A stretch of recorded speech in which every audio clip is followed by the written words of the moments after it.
Assalamualaikum warahmatullahi wabarakatuh.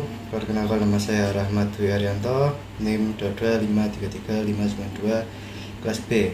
Di sini saya akan mempresentasikan modul 4. Langsung saja kita ke inti yang menurut saya penting.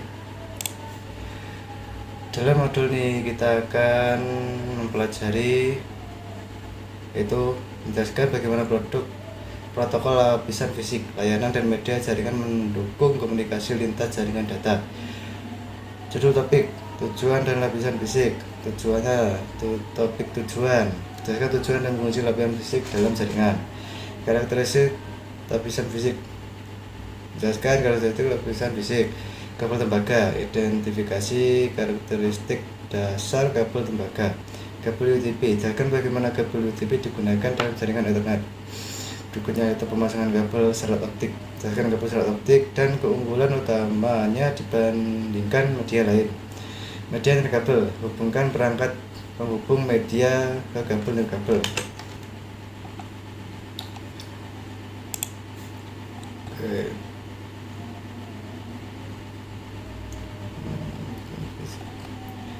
Di sini ada gambar router. Saya perbesar. Router nirkabel ini adalah gambar router nirkabel. Berikut ini adalah komponen-komponen titik akses. Ini satu. Antena nirkabel ini tertanam di dalam versi router yang ditunjukkan pada gambar di atas. Ini.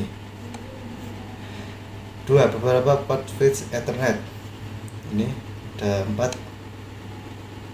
3. Sebuah pelabuhan internet. Dapat 1. Berikutnya adalah koneksi kabel ke router nirkabel. Ini gambarnya. Ini router, ada laptop, ada penghubungnya.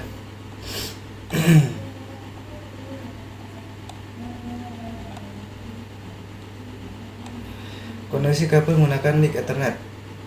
Tidak semua koneksi fisik sama dalam hal tingkat kinerja saat menghubungkan ke jaringan. Oke, berikutnya adalah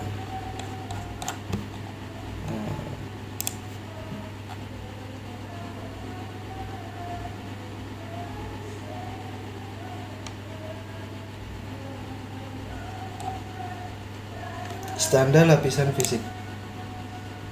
Ada banyak organisasi internasional dan nasional, organisasi pemerintah yang mengatur, dan perusahaan swasta yang terlibat dalam menetapkan dan memelihara standar lapisan fisik. Misalnya, standar perangkat keras, media, pengkodaan, dan pensinyalan lapisan fisik ditetapkan dan diatur oleh organisasi standar berikut. Organisasi Internasional untuk Standarisasi (ISO), Asosiasi Industri Telekomunikasi atau Asosiasi Industri Elektronik (TIA) atau EIA, Persatuan Telekomunikasi Internasional (TU), Institut Standar Nasional Amerika (ANSI), Institut Insinyur Listrik dan Elektronika (IEEE), Otoritas Regulator Telekomunikasi Nasional termasuk Komisi Komunikasi Federal (VCC) di AS dan Institut Standar Telekomunikasi Eropa (ETSI). Selain itu, seringkali terdapat kelompok standar pemasangan kabel regional seperti CSA, Channel Lag, dan GSA atau GIS yang mengembangkan spesifikasi lokal. Komponen fisik. Standar lapisan fisik membahas 3 area fungsional: komponen fisik, pengkodaan, pemberi sinyal. Komponen fisik adalah perangkat keras elektronik, media, dan konektor lain yang mengirimkan sinyal yang mewakili bit. Komponen perangkat keras seperti NIC, antarmuka, dan konektor, bahan kabel, dan desain kabel semuanya ditetapkan dalam standar yang terkait dengan lapisan fisik. Pengkodaan atau penyandian baris adalah metode untuk mengubah aliran bit data menjadi kode yang telah ditentukan sebelumnya. Kode adalah pengelompokan bit yang digunakan untuk memberikan pola yang dapat diprediksi, yang dapat dikenali oleh pengirim dan penerima. Dengan kata lain, pengkodaan adalah metode atau pola yang digunakan untuk mempresentasikan informasi digital.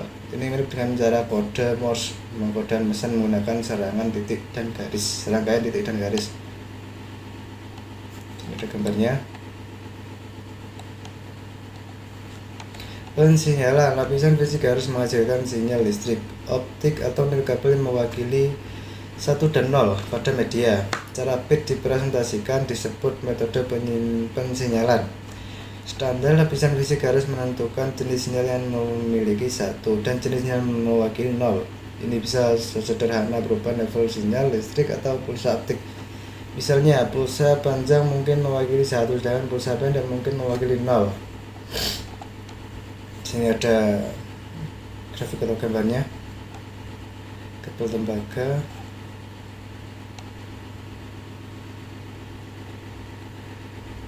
Kombinasi beberapa faktor menentukan lebar pita praktis suatu jaringan.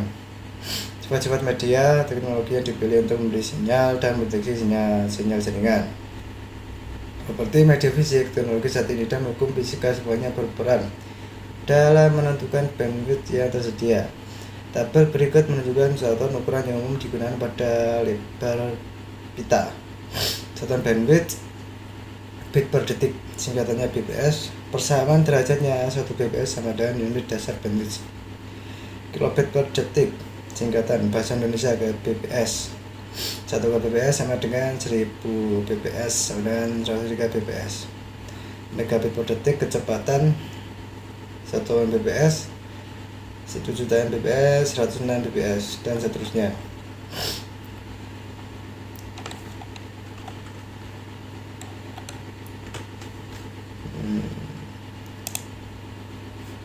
Kabel tembaga.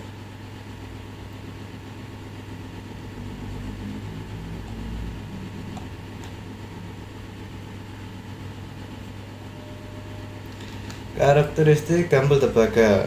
Kabel tembaga merupakan jenis kabel yang paling umum digunakan dalam jaringan saat ini. Bahkan, kabel tembaga bukan hanya satu jenis kabel. Ada 3 kabel tembaga yang masing-masing digunakan dalam situasi tertentu. Jaringan menggunakan media tembaga karena murah, mudah dipasang, dan memiliki resistensi rendah terhadap arus listrik. Namun, media tembaga dibatasi oleh jarak dan gangguan sinyal,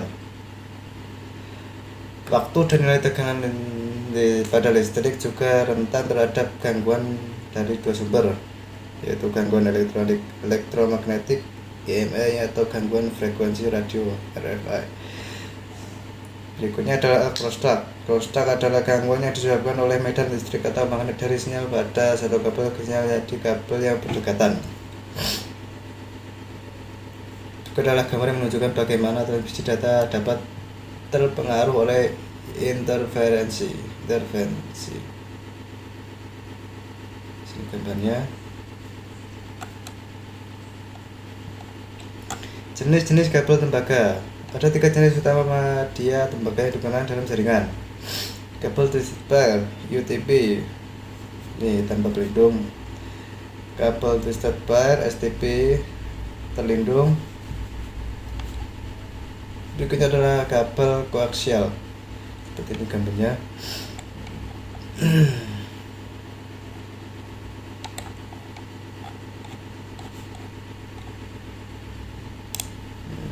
Kita lanjut.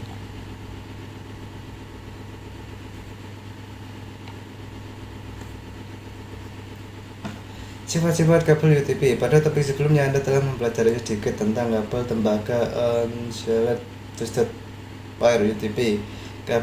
Karena kabel UTP merupakan standar untuk menggunakan di LAN, topik ini membahas secara rinci tentang kelebihan dan keterbatasannya, serta apa yang dapat digunakan untuk menghindari masalah. Kabel UTP tidak menggunakan pelindung untuk menangkal efek EMI dan RFI. Sebagai gantinya, perancang kabel telah menemukan cara lain untuk membatasi efek negatif crosstalk. Pembatalan. Desainer kini memasangkan kabel dalam satu rangkaian. Ketika 2 kabel dalam rangkaian listrik ditempatkan berdekatan, medan magnetnya akan saling berlawanan. Oleh karena itu, kedua medan magnet tersebut akan saling meniadakan sinyal EMI dan RFI dari luar. Berikutnya adalah memvariasikan jumlah linitan per pasang kabel. Untuk lebih meningkatkan efek pembatalan kabel sirkuit berpasangan, perancang memvariasikan jumlah linitan setiap pasang kabel dalam satu kabel. Kabel UTP harus mengikuti spesifikasi yang tepat yang mengatur beberapa banyak linitan atau salinan yang diizinkan per meter kabel.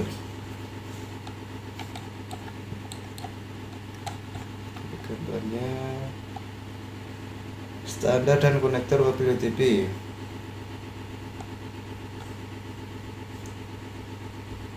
Oke, sini ada gambar RJ45 UTP soket bukti yang terminasinya buruk diakhiri dengan benar.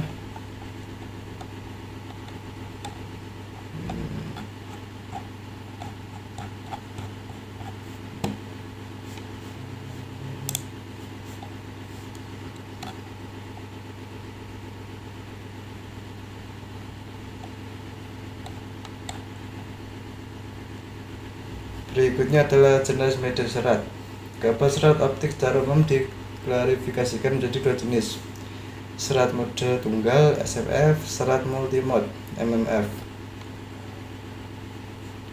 Serat mode tunggal SMF terdiri dari inti yang sangat kecil dan menggunakan teknologi laser yang mahal untuk memberikan satu sinar cahaya seperti yang ditunjukkan pada gambar.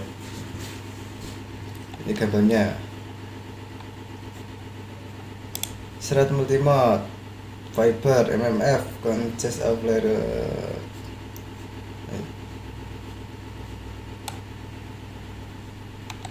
Salah satu perbedaan yang muncul antara MMF dan SMF adalah jumlah dispersi. Dispersi mengacu pada penyebaran pulsa cahaya dari waktu ke waktu. Penggunaan kabel serat optik. Kabel serat optik sekarang digunakan dalam 4 jenis industri. Jenis perusahaan digunakan untuk mengisi pemasukan kabel backbone dan interkoneksi perangkat infrastruktur fiber to the home (FTTH). Digunakan untuk menyediakan layanan pita lebar yang selalu aktif ke rumah dan usaha kecil jaringan jarak jauh. Digunakan oleh penyedia layanan untuk menghubungkan negara ke kota. Jaringan kabel bawah laut digunakan untuk menyediakan solusi berkecepatan tinggi dan berkapasitas tinggi yang andal dan mampu bertahan di lingkungan bawah laut yang keras hingga jarak jauh lintas samudra.